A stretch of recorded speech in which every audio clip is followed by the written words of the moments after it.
Bonjour et bienvenue.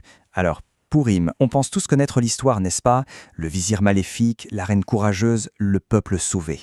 Classique. Mais si la véritable menace, ce n'était pas le décret d'Aman, si la crise la plus profonde se jouait en fait non pas dans les couloirs du pouvoir, mais au sein même du peuple juif, c'est ce qu'on va explorer ensemble.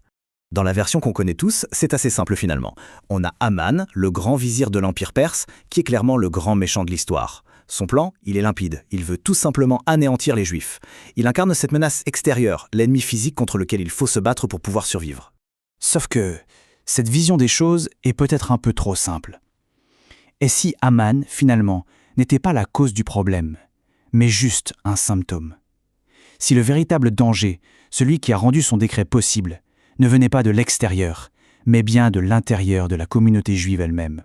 Pour vraiment comprendre comment un tel décret a pu seulement être imaginé, il faut qu'on se penche sur l'état d'esprit, sur l'état spirituel des Juifs de Suse à ce moment-là.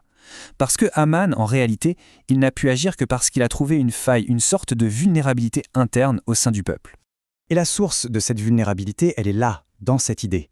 Le problème, ce n'est même pas le fait d'avoir participé au grand festin du roi Assuérus. Non, le vrai problème, comme le souligne la citation, c'est le plaisir qu'ils y ont trouvé. Et ce plaisir, attention, il n'est pas anodin du tout. Il révèle un confort dangereux, le tout début d'une assimilation profonde dans la culture perse ambiante. On comprend donc que ce n'était pas juste un repas, loin de là. C'était le symptôme flagrant d'une crise d'identité. Les frontières entre être juif et être perse devenaient de plus en plus floues. Le peuple commençait à se voir non plus comme une nation en exil avec sa propre histoire, mais simplement comme de bons citoyens de l'Empire, oubliant au passage sa singularité et sa mission. Alors, face à cette menace, comment réagit Mordechai? Est-ce qu'il sombre dans le désespoir? Pas du tout. Son geste public, déchirer ses vêtements et se couvrir de cendres, ça peut paraître extrême, mais ce n'est absolument pas un signe de défaite. Bien au contraire, c'est un acte mûrement réfléchi, une stratégie spirituelle d'une puissance incroyable. Parce que ce geste, il faut bien comprendre ce qu'il signifie. Déchirer un vêtement, la kriyat begadim, ce n'est pas juste un signe de deuil comme on pourrait le croire, c'est bien plus profond.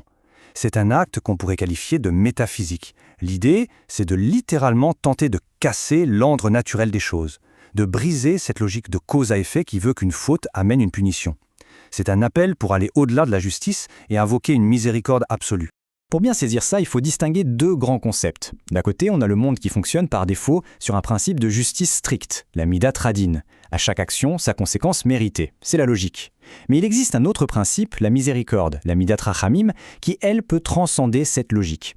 L'acte de Mordechai, c'est une tentative de court-circuiter le premier système pour faire directement appel au second. Donc il faut bien comprendre que Mordechai n'est pas en train d'abandonner. Le sac et la cendre ne sont pas des drapeaux blancs, des signes de défaite. Ce sont des symboles d'humilité. Il se présente sans aucun mérite, certes, mais son cri public est un appel à l'action. Il ne sombre pas dans un désespoir passif, non, il est en train de déclencher un véritable réveil national. Et tout ça, ça nous amène vraiment au cœur de notre analyse. Pour piger la nature profonde de ce conflit, il faut qu'on s'arrête un instant sur un seul mot. Un mot qui, en réalité, définit toute l'identité qui est en jeu dans cette histoire. La question est la suivante. Le texte insiste pour appeler Mordechai à Yehudi, c'est-à-dire le Judéen. Or, on sait pertinemment qu'il est de la tribu de Benjamin et non pas de Juda.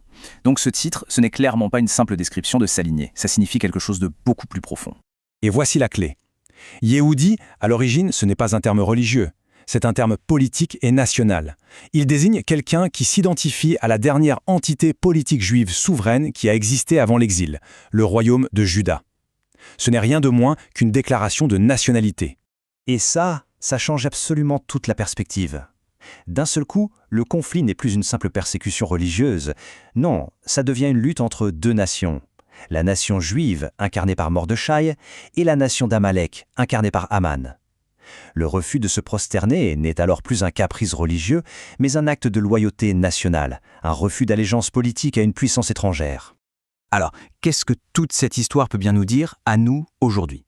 C'est là que le récit de Pourim quitte le simple cadre historique pour devenir un modèle intemporel, une sorte de clé pour comprendre nos propres défis. En fait, l'histoire de Pourim nous révèle un schéma qui se répète.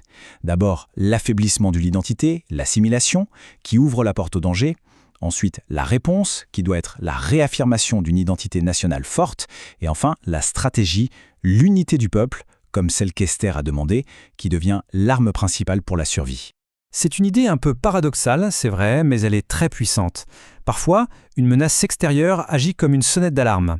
Elle force un peuple à se regarder en face et ça devient un catalyseur. Un rappel, un peu brutal certes, mais nécessaire, de l'importance de se souvenir de qui on est, d'où on vient et de ce qui nous unit en tant que nation. C'est donc ça la grande question que cette histoire nous renvoie, par-delà les siècles. Si Pourim est une bataille pour l'identité nationale, comment cette bataille se poursuit-elle aujourd'hui ? Comment cultiver cette identité, non pas en opposition aux autres, mais pour ce qu'elle est, le fondement de notre existence collective. L'histoire de Pourim nous donne un cadre, mais la réponse, elle reste à écrire.